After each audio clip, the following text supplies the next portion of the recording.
Bienvenue dans ce nouvel épisode. Aujourd'hui, on va parler d'un sujet universel, d'une chose qui a probablement touché chacun d'entre vous à un moment ou à un autre. Ces instants où face à un challenge, une envie ou une opportunité, une voix intérieure murmure « N'y va pas, c'est impossible ». Vous avez sûrement déjà entendu cette citation inspirante « Ils ne savaient pas que c'était impossible, alors ils l'ont fait ». Personnellement, je la trouve puissante. Elle nous pousse à nous questionner sur nos propres limites et sur la façon dont on les perçoit. Mais alors, qu'est-ce que c'est vraiment ces barrières mentales? Imaginez une forteresse que vous construisez lentement, jour après jour, autour de votre potentiel. Chaque incertitude, chaque crainte, chaque je ne peux pas est une pierre que vous posez méthodiquement. Avec ce temps, le mur devient si élevé, si solide, qu'il vous semble invincible. Mais en vrai, qui est-ce qui l'a solidifié ce mur? C'est vous. Pour mieux comprendre, peut-être, pensez à un enfant. Quand on est petit, on est passionné et curieux. On ose, on n'a pas vraiment de barrières, de limites. Le monde s'offre à nous et on se dit waouh, j'y vais, je teste. Donc cet enfant, on lui répète à longueur de temps qu'il est maladroit, qu'il est inapte au sport. Et chaque commentaire négatif, chaque rire moqueur, chaque échec s'ajoute à l'histoire qu'il se répétera. À force d'entendre ces mots, il commence à les intégrer, à les intérioriser, à les accepter comme une vérité. Et au fur et à mesure, il ne se contente pas de dire qu'il est nul en sport, qu'il est nul en maths. Il va commencer à penser qu'il est nul tout court. Ces limitations qu'on s'impose peuvent trouver leur origine dans différents endroits. Dans l'éducation qu'on a reçue, dans les remarques et les critiques des proches, dans les comparaisons avec les frères et sœurs plus doués dans ce domaine, ou même dans les stéréotypes qui sont véhiculés par les médias, par exemple, et la société en général. Ce que j'essaie de vous dire, c'est que ces barrières ne se montent pas du jour au lendemain. Elles ne s'érigent pas du jour au lendemain. Elles s'accumulent, elles s'empilent comme les couches d'un oignon, comme le mur dont je vous parlais tout à l'heure. À travers des années d'expérience, de remarques, d'influences externes. Donc revenons à cet enfant. Si pendant des années il fuit l'activité ou la situation pour laquelle on lui a dit qu'il était nul ou qu'on l'avait critiqué. Par exemple, un enfant qui aime le sport, à qui on lui dit qu'il est nul en sport. Donc pendant toute sa scolarité, il fuit l'effort physique. Qu'est-ce qui se passera à l'âge adulte?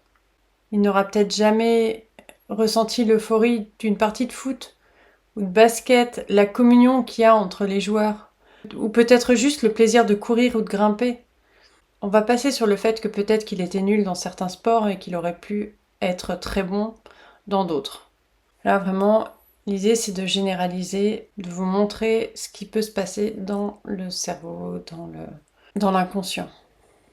Donc peut-être que voilà, par rapport à cette histoire de sport, peut-être que sans s'en rendre compte, il va plutôt fuir les interactions sociales, ou en tout cas il n'y participera pas, et donc se sentira probablement exclu ou s'exclura de lui-même.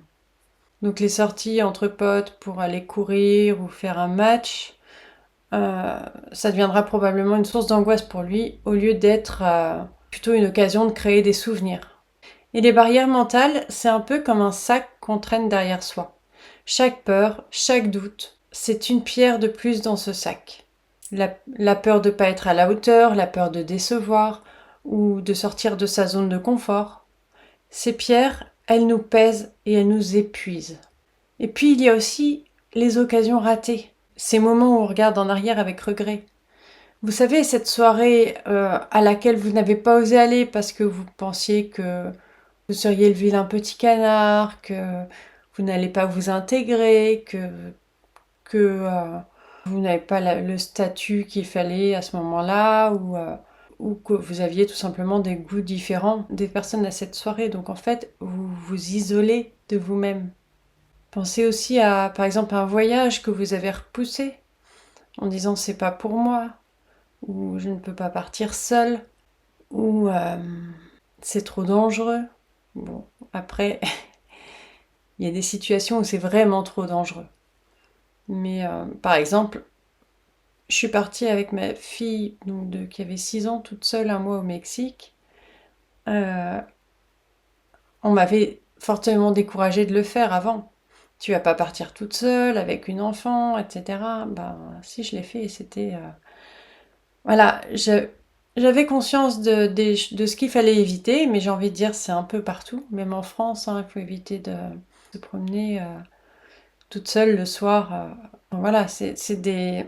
J'ai envie de dire c'est des précautions de base. Mais au-delà de ça, j'ai été très surprise par la bienveillance et l'ouverture des Mexicains. Et c'était une expérience fabuleuse pour nous. Voilà. Et si j'avais laissé le poids des barrières mentales m'en empêcher, j'aurais pas eu ces souvenirs aussi précieux. Ma fille ne les aurait pas eu non plus. Et c'était... Voilà, je dis pas que j'ai pas eu peur, je dis pas que je suis partie. Mais je me suis dit, bon, ça c'est moi, mais je me dis plutôt, si j'ai peur, c'est qu'il faut y aller. Et pourquoi? Parce que ça me permet de sortir de ma zone de confort. Et si je sors de ma zone de confort, c'est que je progresse. Et bien sûr, il y a une différence entre sortir de sa zone de confort et aller vers le danger sciemment, évidemment. Mais il faut justement faire la part des choses entre où est le vrai danger et où est le danger qu'on se construit soi-même. Voilà, les conséquences, ça aurait été de ne pas vivre ce voyage, mais ça ne s'arrête pas là. Les conséquences peuvent être l'insécurité, le manque de confiance en soi, la tendance à tout remettre au lendemain. Peut-être que vous avez cette énergie incroyable, mais que vous êtes tenté par l'idée que, je sais pas, monter cette entreprise, c'est pas pour vous, que, voilà, à partir du moment où vous vous dites j'y arriverai pas, posez-vous la question de où vient cette idée. Parce que quand on reprend l'exemple de l'enfant, un enfant se pose pas cette question, en tout cas au tout début. Il essaye, il essaye, il essaye jusqu'à ce qu'il y arrive. Et donc, pourquoi c'est pas pour vous? Pourquoi vous n'y arriverez pas? Creusez un peu cette question. Vous contentez pas de la première réponse qui vous vient, mais allez chercher encore plus loin, encore plus loin. Pourquoi, pourquoi, pourquoi, pourquoi? Et en général, au bout de 5 pourquoi, vous aurez la vraie raison, la vraie réponse. Tout ça pour dire que peut-être que vous avez un talent caché, une passion mise de côté parce que vous vous dites je n'ai pas ce qu'il faut, à quoi bon, etc. Et c'est dommage, il faut casser ce cercle. Et comment? J'ai envie de dire, tout commence dans la tête. Comme je vous l'ai dit tout à l'heure, il faut déjà prendre conscience de ces pensées auto-limitantes. Faites un pas en arrière, analysez vos peurs, osez vous questionner.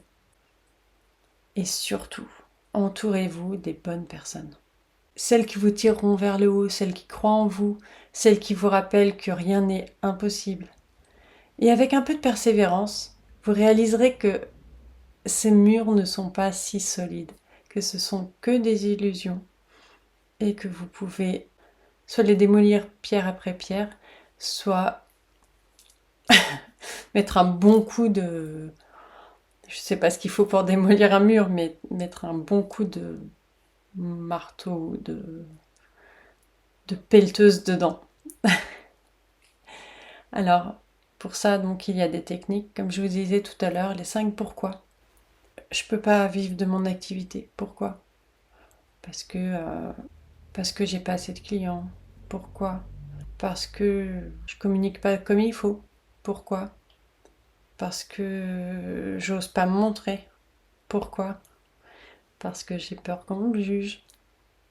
Voyez? Pourquoi tu as peur qu'on te juge? Parce que, j'en sais rien, parce que j'ai vu quelqu'un se faire démolir, mentalement bien sûr.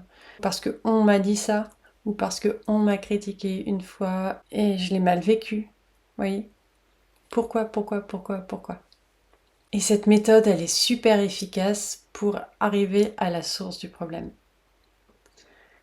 Une autre possibilité, une autre piste, c'est la visualisation. Prenez-vous un petit moment, fermez les yeux, imaginez-vous en train de réussir ce truc qui vous semble impossible. Vous fermez les yeux, visualisez, et là, vous le réussissez. Waouh, qu'est-ce qui se passe à l'intérieur de vous? Notez les sensations, les émotions, tout ce qui se passe à l'intérieur de vous. En fait, ça fonctionne un peu comme un entraînement pour votre cerveau. À force de voir cette réussite, votre cerveau finit par y croire, à penser que c'est vrai, parce que, encore une fois, le cerveau ne fait pas la différence entre ce que vous imaginez, ce que vous visualisez et la vérité. Petit à petit, il va l'intégrer comme quelque chose de possible, voilà, d'accessible. Enfin, un autre exercice auquel j'ai pensé, c'est la règle des 2 minutes. Combien de fois vous vous êtes dit « Ah là là, la tâche elle est énorme, je vais pas y arriver, je pourrai jamais le faire, c'est impossible, c'est trop gros, c'est trop lourd, etc. » Alors avec cette règle des 2 minutes, le truc c'est de ne pas trop réfléchir. Donnez-vous juste 2 minutes pour accomplir la tâche, ou pour la commencer déjà. Parce que généralement, le plus dur c'est de mettre le pied à l'étrier. Après ces 2 minutes, vous verrez que non seulement vous vous êtes lancé, mais qu'en plus, ce serait dommage de laisser les choses en plan alors qu'elles sont commencées. Donc vous allez avoir envie de les finir. Après, si au bout de 2 minutes, vous avez envie d'arrêter, arrêtez. Mais au moins, essayez cette technique des 2 minutes, elle est particulièrement efficace, surtout quand on procrastine. En gros, tout ça pour dire que bien souvent, on est le seul obstacle face à nos rêves. Il faut souvent juste un peu de volonté et de la bonne technique pour tout débloquer. Si d'autres y sont arrivés, je vois vraiment pas ce qui empêche que vous le fassiez, que vous y arriviez. Les seuls blocages que vous avez, ils sont mentaux. Vous êtes capable de tout. Peut-être que le plus gros travail, c'est de débloquer ces croyances, mais vous en êtes capable. Et si jamais vous ressentez un coup de mou, repensez à ces histoires, à ces techniques, et dites-vous, et si c'était possible? Voilà. J'espère que cet épisode vous a aidé, qu'il vous a remotivé, qu'il vous a reboosté.